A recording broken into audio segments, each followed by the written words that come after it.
Ted Schenkelberg and with the Human Vaccines Project. So I care about infectious disease, and hand washing outside of vaccines is probably the best way to start. They have these very kind of antiseptic signs like wash your hands, or like, it's kind of stern. But that was fun, and it's engaging, doesn't make you feel bad. And I was telling you before, I was watching people on the subway play video games, and they got kind of this silly feedback from a happy or sad or grumpy bear if they made progress, and the people became in this loop, kind of addicted, like, I gotta get the bear to like me. The germs and the fill bar would be hard, there might not be a mirror, it might be hard to see. I would go with like emotional reinforcement on a lighter side. I have the personal experience of having lived through a pandemic professionally 10 years ago, when I was the project leader of the H1N1 pandemic flu vaccine effort. So in this case, washing hands for 30 seconds really helps. The nature of the coronavirus, because it's an envelope virus, washing hands with soap will actually destroy the virus and is the best protection out there to ensure minimization of risk.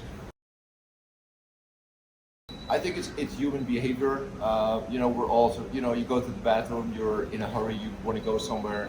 So typically people don't really take the time to wash their hands for 30 seconds. That's the time that it really takes to destroy the virus.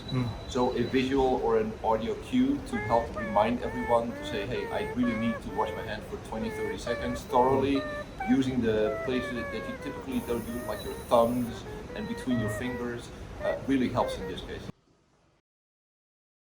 It's for yourself and for your environment.